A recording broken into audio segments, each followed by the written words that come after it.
चलिए शुरू करते हैं। हेलो फ्रेंड्स, आपका आपके चैनल ड्रीम इज़ ऑफिसर में स्वागत है। आज हम कुछ महत्वपूर्ण अमेंडमेंट्स की बात करेंगे। ठीक है, जैसे कि आपका अमेंडमेंट 21, 24, 25, 26 एंड 31। ठीक है, ये वो अमेंडमेंट एक्ट्स हैं जिन्होंने बहुत लंबा पीरियड तो नहीं देखा। ठीक है, इन्होंने महज छः साल में ये 5 अमेंडमेंट्स हुए हैं जो कि बहुत ही महत्वपूर्ण रहे। ठीक है, इन्होंने बहुत बड़ा पावर टसल देखा है। पावर टसल क्यों कह रहा हूँ मैं? क्योंकि इस टाइम पीरियड में गवर्नमेंट्स बहुत ज़्यादा फ्लक्चुएट हुई हैं। पता है, स्टार्टिंग में नेहरू जी का पीरियड था। ठीक है, नेहरू जी के बाद शास्त्री जी आए। शास्त्री जी का निधन जब हुआ 66 में, तो उसके बाद आई इंदिरा गांधी जी। ठीक है, इंदिरा गांधी जी के साथ जो उनके सहकारिता मंत्री थे, फाइनेंस मिनिस्टर भी रहे उस वक्त के, वो थे मोरारजी देसाई। उनकी सरकार बनी इंदिरा गांधी की। ठीक है, क्लियर। उसके बाद हम फिर जानते हैं कि 1971 में एक पावर टसल देखा। 1971 में फिर से एक चुनाव होता है जिसमें इंदिरा गांधी जी की सरकार बन के आती है। ठीक है, और अपोजिशन में जो तैयार होती है वो होती है जेपी सरकार। जेपी गवर्नमेंट प्रॉपर तरीके से उस वक्त बनी नहीं थी, बट मोरारजी देसाई कंप्लीट उनके अगेंस्ट चले गए थे। तो यहाँ पे पावर को बनाए रखने के लिए इंदिरा गांधी के द्वारा कई सारे specifically not Indira Gandhi, actually Congress governments के द्वारा कुछ अमेंडमेंट्स लाए गए, जिनमें सबसे बड़ा तो 42वां था, जिसके बारे में हम लोग आगे आने वाले क्लास में डिस्कस करेंगे।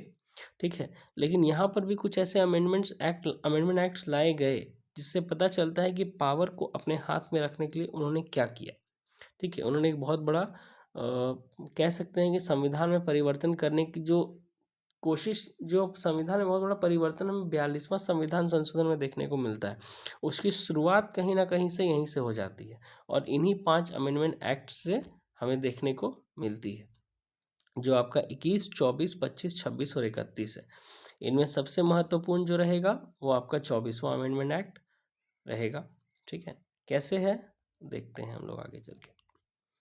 पहले आते हैं 21वां अमेंडमेंट एक्ट। तो खैर ये बहुत महत्वपूर्ण अमेंडमेंट एक्ट है एक तरीके से। ये वो पहला लैंग्वेज है जिसको इसमें इंक्लूड किया गया था।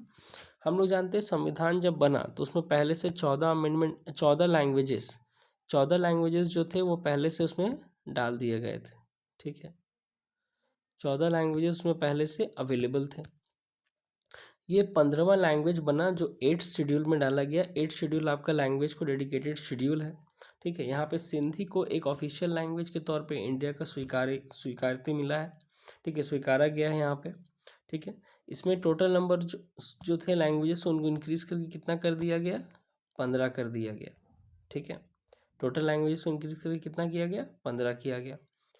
बाद में एक और अमेंडमेंट एक्ट लाया जिसके तहत 3 लैंग्वेजेस और फिर कोई एक अमेंडमेंट एक्ट लाया गया जिसके तहत 4 और लैंग्वेज, यानी टोटल बाद में 8 लैंग्वेजेस को और जोड़ा गया है। लैंग्वेजेस जोड़ने की शुरुआत 1967 में हो जाती है, हमें इस यहाँ से ये पता चलता है। तो 21वां संविधान संशोधन इस तरह से महत्वपूर्ण रहा है। अब हम लोग बात करेंगे 1971 के 24वें संविधान संशोधन की। ठीक है, मैंने जैसा कि कहा था पावर शिफ्ट 42वें संविधान संशोधन में तो हुआ, लेकिन उसकी शुरुआत जो है वो हमें यहीं से देखने को मिल जाती है। ठीक है, कैसे देखते हैं। गोलकनाथ केस सबको पता होगा, जो भी यूपीएससी, पीसीएस या फिर अगर आप एसएससी वगैरह की भी तैयारी कर रहे हैं, तो गोलकनाथ केस एक बहुत ही महत्वपूर्ण केस था जिसमें सुप्रीम कोर्ट ने साफ साफ ये आदेश दिया था। ठीक है, सुप्रीम कोर्ट के आदेश के अनुसार फंडामेंटल राइट्स को कर्टेल नहीं किया जा सकता। ठीक है, सुप्रीम कोर्ट ने इसमें अपना ये जजमेंट दिया था कि फंडामेंटल राइट्स को कुछ भी हो जाए आप छेड़ नहीं सकते। आज भी अगर हम लोग जानते हैं जैसे कि सुप्रीम कोर्ट के फैसले के खिलाफ कोई जा नहीं सकता। ठीक है, तो यहाँ पर भी अगर सुप्रीम कोर्ट ने ये बात कही थी तो ये अपने आप में बहुत बड़ी बात हो जाती है।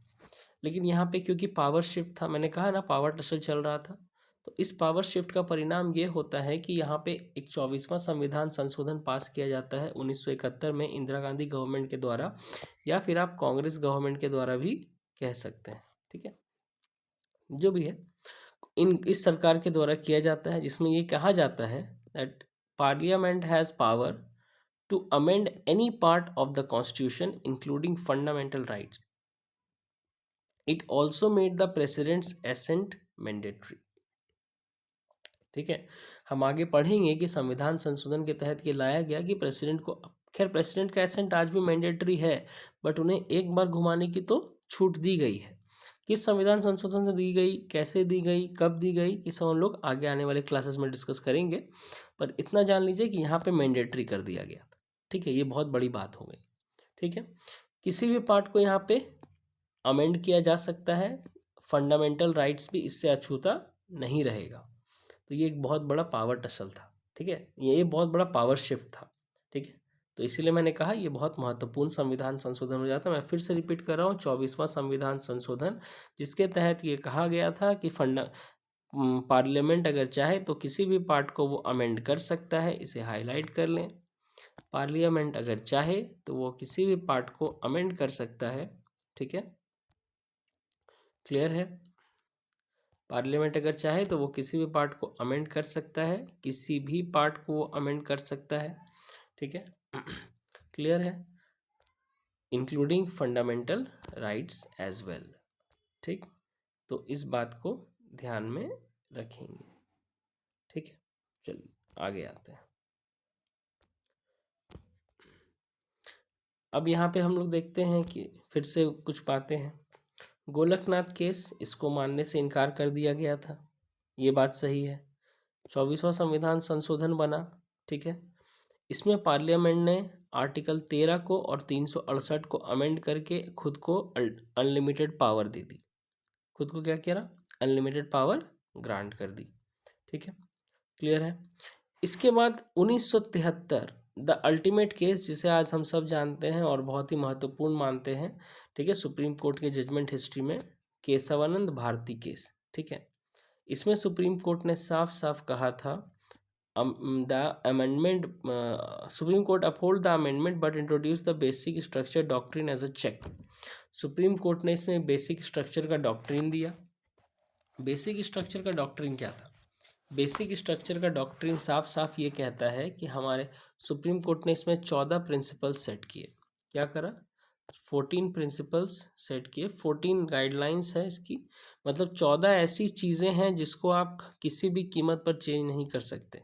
अगर आप इसे चेंज करते हो तो मतलब आप बेसिक स्ट्रक्चर को छेड़ रहे हो संविधान के।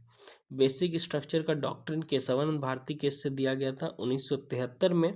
और ये किसके जवाब में आया था? तो ये आया था 24वें संविधान संशोधन के जवाब में। इस बात को ध्यान में रखेंगे। 24वां संविधान संशोधन 1971 में आया था। 24वां संविधान संशोधन किस केस के खिलाफ था? तो वो गोलकनाथ केस के खिलाफ था। ठीक है, तो इन 3 महत्वपूर्ण चीज़ों को ध्यान में रखना है। फिर एक और संविधान संशोधन है, 25वां संविधान संशोधन 1971 का। ठीक है, ये क्यों महत्वपूर्ण है? इसमें भी कहीं ना कहीं हमें एक सोशल शिफ्ट भी बोल सकते हैं या फिर एक पावर शिफ्ट, माइन्यूट सा है, बहुत बड़ा नहीं है, but yes it is an important power shift. ठीक है, यहाँ पे कहा गया, यहाँ पे एक वर्ड को चेंज किया गया। सबसे पहले तो कॉम्पनसेशन वर्ड को चेंज किया गया था अमाउंट के वर्ड से। सुनने में छोटा लग रहा है बट आगे समझ में आएगा। इसमें जो स्कोप था राइट टू प्रॉपर्टी का, उसको कम कर दिया गया था, जो आर्टिकल 31 के 2 में था। ठीक है, क्लियर? आर्टिकल 31 राइट टू, हम लोग को पता है वहाँ पे राइट टू प्रॉपर्टी हुआ करता था, जो आज एक लीगल राइट है, जो कि 300A के तहत आता है। राइट टू प्रॉपर्टी को हटा दिया गया है। ठीक है, ये पहले 19वें आर्टिकल में था, है ना, इसको हटा दिया गया। इसमें फिर यहाँ पे क्या कहा गया? आर्टिकल 31 का C क्या इंसर्ट किया गया? ये क्या कहता है? डायरेक्टिव प्रिंसिपल जो है 39 का B और 39 का C, इसको वायलेट नहीं किया जा सकता। 39 का B और C जो है ये प्रॉपर्टी से रिलेटेड है, स्टेट से रिलेटेड है। ठीक है, ये वायलेट नहीं होगा और इसको ठीक है, इसको चैलेंज नहीं किया जा सकता। ठीक है, किस बेसिस पे? कि आप आर्टिकल 14, 19 और 31 के तहत इसको चेंज नहीं कर सकते। क्लियर है? मतलब प्रॉपर्टी का जो कुछ सर्टेन राइट्स दिया गया था या इक्वलिटी का राइट्स दिया गया था, ठीक है, इन सब चीज़ों के बेसिस पे इसको चेंज नहीं कर सकते। इसमें एक कहावत भी है, व्हेन आर्टिकल 39B और 39C, ठीक है, comes in article 14 goes out. इस तरह का इसके बारे में स्टेटमेंट भी लिखा जाता है। ठीक है, oh sorry, when article 31C comes in article 14 goes out, ऐसा करके यहाँ पे एक कोट भी है। लक्ष्मीकांत बुक को आप ध्यान से पढ़ेंगे तो उसमें आपको ये देखने के लिए मिलेगा। ठीक है, चलिए आगे आते हैं। तो यहाँ पे देख पा रहे हैं अगेन, यहाँ पे डीपीएसपी को फंडामेंटल राइट्स के ऊपर सुपरमेसी प्रोवाइड की गई। ये एक इम्पॉर्टेंट अमेंडमेंट है। डायरेक्ट क्वेश्चन भी आ सकता है एसएससी वगैरह में, वैसे तो अभी पूछा नहीं गया है, बट में भी पूछ देगी कि किस अमेंडमेंट एक्ट के तहत डीपीएसपी को फंडामेंटल राइट्स के ऊपर सुपरमेसी प्रोवाइड की गई थी। तो मेरे हिसाब से एक महत्वपूर्ण अमेंडमेंट एक्ट है। नेक्स्ट आते हैं, privy purse, abolition of privy purse. पहले ज़माने में कांग्रेस जैसी सरकारें नहीं थी, ना बीजेपी जैसी सरकारें हुआ करती थी, राजा महाराजा राज किया करते थे। तो राजा महाराजा को कुछ प्रिविलेजेस की आदत थी, उनको कुछ अपने ऊपर खर्च करने के लिए कुछ आज़ादियाँ मिली हुई थी। ठीक है, क्योंकि वो काफ़ी कुछ कार्य किया करते थे हमारे लिए। तो उसी के लिए प्राइवी पर्स नाम की एक चीज़ शुरू की गई थी। ठीक है, प्राइवी पर्स में क्या था, राजा महाराजाओं को कुछ स्पेशल प्रोविजंस के तहत कुछ स्पेशल पावर्स, कुछ स्पेशल पर्क्स, प्रिक्विजिट्स दिए जाते थे। ठीक है, थोड़े स्पेशल प्रिविलेजेस दिए जाते थे।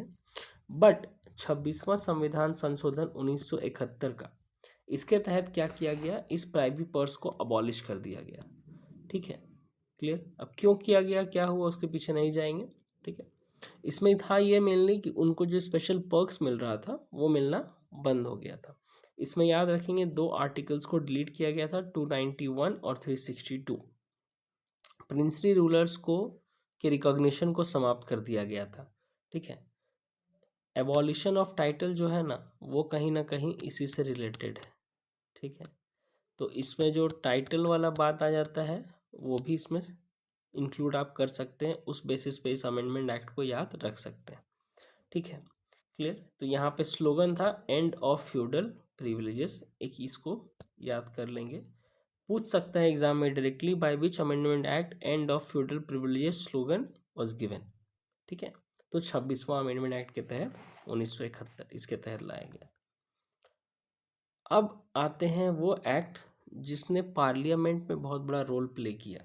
ठीक है, वैसे तो 24वां अमेंडमेंट एक्ट खुद बहुत बड़ा रोल प्ले था आपस में, क्योंकि वो फंडामेंटल राइट्स से डायरेक्टली रिलेटेड था और डायरेक्टली हमारे प्रेसिडेंट से रिलेटेड था। तो 24वां संविधान संशोधन 24वां अमेंडमेंट एक्ट ने बहुत बड़ा रोल प्ले किया था, लेकिन ये भी बहुत इंपॉर्टेंट है। ठीक है, देखते हैं कैसे। आज हम सब जानते हैं लोकसभा की सीटें ऑलमोस्ट इतनी हैं। ठीक है, क्लियर। ऑलमोस्ट क्यों कह रहा हूँ, इसका भी जिक्र आगे करूँगा। ठीक, लेकिन पहले इतनी सीटें नहीं हुआ करती थी, पहले सीट 525 ही थी। इसी संविधान संशोधन के तहत यहाँ पे सीटों को बढ़ाया गया, 525 से 545 किया गया। ठीक है, clear. This was done to accommodate population increase revealed in the 1971 census to allocate seats for newly formed states, ensure fair parliamentary representation. Actually, संविधान में एक प्रावधान है कि सीटों को बढ़ाया जाए। हर 10 साल में पता है सेंसस होता है।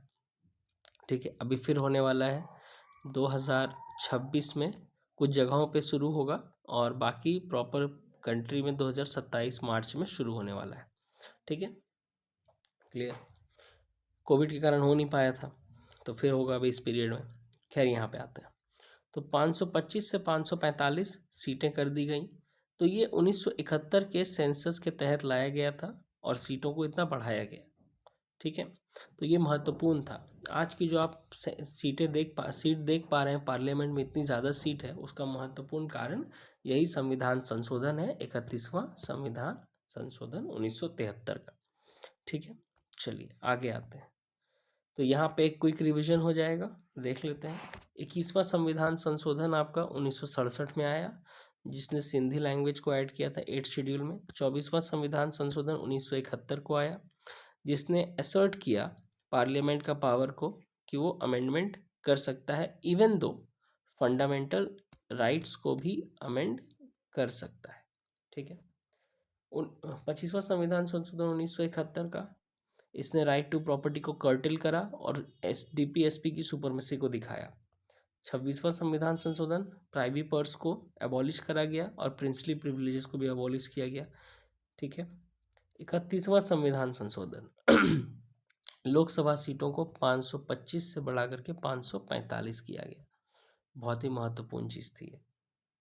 ठीक है, उम्मीद है यहाँ तक लेक्चर समझ में आया होगा। अब यहाँ पे एक सवाल है, अगर आप यहाँ तक पहुँच चुके हैं तो यहाँ पे एक सवाल आता है। सवाल आज के टाइम से रिलेटेड है। लोकसभा में अभी 545 सीटें तो थी, लेकिन किस संविधान संशोधन के तहत 2 सीटों को घटाया गया है? ठीक है, हम सब जानते हैं एंग्लो इंडियंस की सीट को ख़त्म कर दिया गया है। ठीक है, तो किस संविधान संशोधन के तहत, बाय विच CAA इसको कर्टेल किया, इसको ख़त्म कर दिया गया, इसे हटा दिया गया है। ये आपका होमवर्क है, बताने की कोशिश करें।